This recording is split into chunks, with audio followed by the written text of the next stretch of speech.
To your great disappointment, I won't actually be talking about underwear this evening. Something else, however. But what does it mean to have your mind, to have your brain on literature? Scientists now know that our minds are shaped in interaction with our environment. And literature, and I mean by that the stories that we all tell ourselves, these are vital components of that environment. Literature is, I'm going to convince you, the nutrition, the food of the growing human mind. That's why we read it, and that's why scholars like me study it. Now, I know a great many teachers of English as a second language, and these teachers often tell me that the value of stories and poems in their classroom is as a source of vocabulary. They're right, of course, but it's so much more than that indeed. It does so much more for our minds than simply enlarging our store of signs. Sign recognition has been crucial to the last 3,000 years of human development. But what about pattern recognition? Who thinks about that? That's something else that we get from literature. You come to recognize patterns in words, style, and plot. At least you do if you've been in my class for the last few years, I hope. This happens, say, when you pick up a detective novel, say some Agatha Christie or some P.D. James, and halfway through you make a prediction about who did it. You might be wrong in the end and find that the butler really did not commit the murder. But even so, there is both pleasure in having made the prediction and profit for your pattern-making mind. Now, reading literature also makes us more empathetic towards others.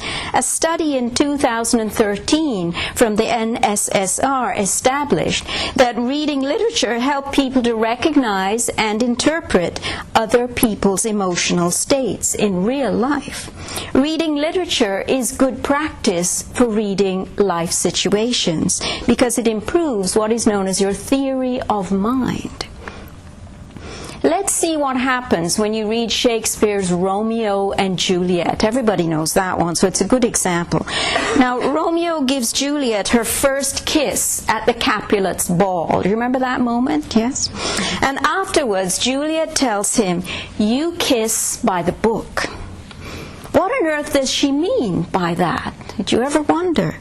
If you're lucky enough to be watching the play live or to be watching a movie made of the play, then the actress will help you. The actress playing Juliet will interpret the line for you.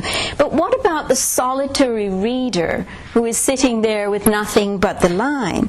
Now, when I ask my students in Shakespeare class what it means, you kiss by the book, I get as many interpretations as there are students. Students tell me that she could be saying it seductively or sarcastically, enthusiastically, accusingly.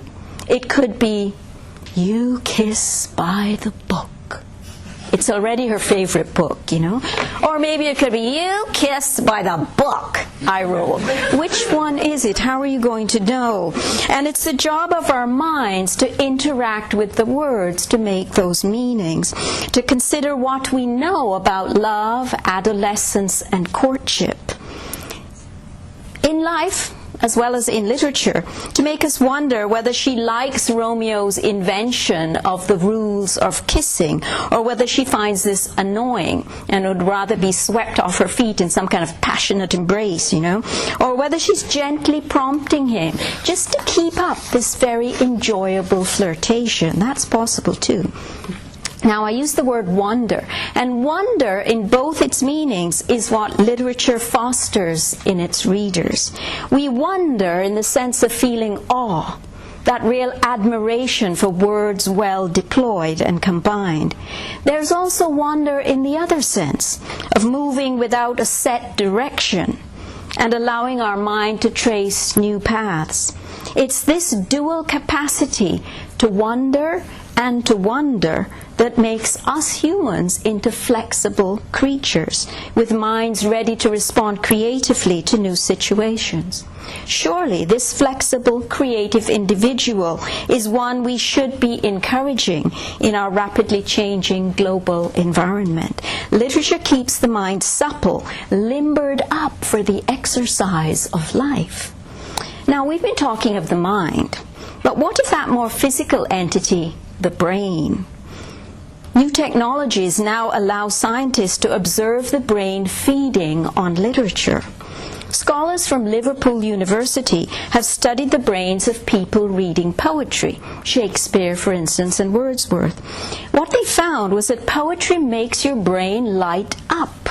Indeed, your brain just goes when it reads poetry. Didn't think of that, no. Particularly your right hemispheric network, where you deal with autobiographical memory, that is, the story that you tell yourself about your own life.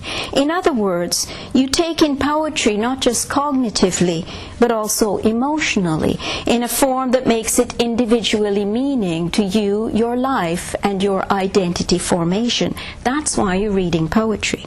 Reading good literature is never passive, then. It's participatory. Your mind on literature is a living, developing place where change is part of the network. So how do scholars of literature harness this brain surge that you can get from literature? Do we let ourselves wonder and then wonder to uncover the questions that we pose about literature?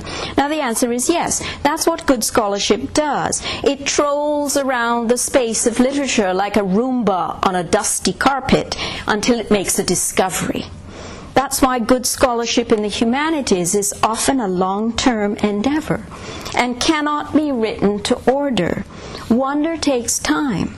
It takes aimless reading and many fallow periods when the mind is making unseen connections. So here's how it happened to me recently. This is now, I'm going to get to the dirt part, you see? Skip the underwear, straight to the dirt. I went from wonder to discovery through research to publication. I read an account of life on a slave plantation in the West Indies. There I found an incident where a young female slave was brought before the overseer because she had been eating dirt. Yes, dirt, you know, that stuff. Her slave parents were worried about their daughter's health and even about her life. Did slaves really eat dirt? I wondered. I set out to find the answer, and along the way I discovered that, yes indeed, some of the enslaved Africans in the New World did indeed eat dirt. I learned the medical term for the condition, which is pica. And I discovered how conflicting are the explanations for why people eat things that are not usually considered edible. I identified medical reasons for eating dirt: anemia, vitamin deficiency, indigestion even, pregnancy perhaps. I found cultural explanations, taking pica back to West African societies. I even came upon psychological explanations: depression, cognitive deficit, suicidal feelings. All these enlarged my knowledge about pica, but they didn't answer the question of why that particular young woman had been eating dirt. Back to the text I went then, but fiction cannot be interrogated in the same way that the real world can. You cannot collect forensic evidence about an event from 200 years ago that occurred only on paper. There are no witnesses, no fingerprints. When the scholarly mind wanders, then, where it goes is over to the pattern that literature and its theory forms. What I wondered happened to dirt eating in later writing about slavery. So I read recent stories of slavery, neo-slave narratives by writers such as Toni Morrison, Alice Walker, Edward P. Jones, Alex Haley, Andrea Levy. I read and I read and I read, and I let my mind wander over the chains, the whippings, the escapes, and the family separations that make up the sad, tragic story of slavery. And what did I find? I found that pica was alive and well. In fact, that slaves were still being depicted as eating dirt, in contexts as varied as the books themselves.